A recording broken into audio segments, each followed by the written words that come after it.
This is a slightly more elaborate video about steel-cut oats and the data behind them. So, what the hell is an oat? That's what we start with. Oats are actually the seed of oat grass.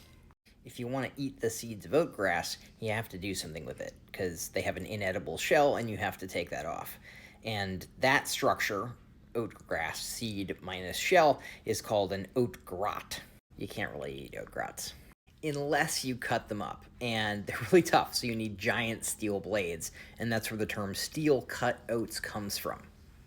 Most of us are familiar with non-steel-cut oats, which we call old-fashioned or flake oats.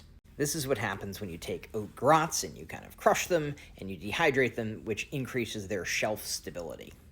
Many people have never had steel-cut or even old-fashioned oats. We're used to instant oatmeal. And instant oatmeal is what happens when you take oat grots and you crush them and you dehydrate them and you crush them some more and you pulverize them. So all the things that make it took a long time for your body to break them down and thus lower the glycemic index, aka the blood sugar spike you get, gone. Also, oatmeal companies love to add sugar, so it'll be immediately tastier and people will buy more of it because sugar for millennia, or hundreds of years at least, has been a really strong play when it came to selling more food.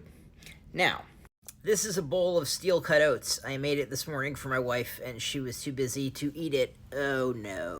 Steel-cut oats take about 30 minutes to cook. You have to add cooking recipe, 1 cup of steel-cut oats plus 4 cups of water, and you can add milk or butter or whatever you want. Salt helps it taste not salty, but like something, otherwise it'll be pretty bland.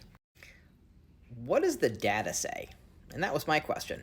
It turns out Big Oats, the Quaker Oats company, is actually owned by PepsiCo. And PepsiCo, as we all know, likes to sponsor research on food to make their products look better. So a lot of their research is dubious. This study is a large epidemiological study over many years looking at food consumption, but it's sponsored by PepsiCo. And so it's correlative. And they found that the 6% of the sample who ate more oats were healthier. Now, it is also likely the case that people who choose to eat oats make other life choices. And so correlation does not equal causation.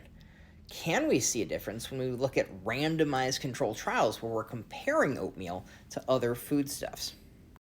Yep. So in some RCTs, like the one I'm about to show you right here, we compared in people with high cholesterol in China eating wheat noodles to eating instant oatmeal without the extra sugar. And we found a statistically significant benefit when it came to cholesterol and other lipids, that's triglycerides, etc., in the blood.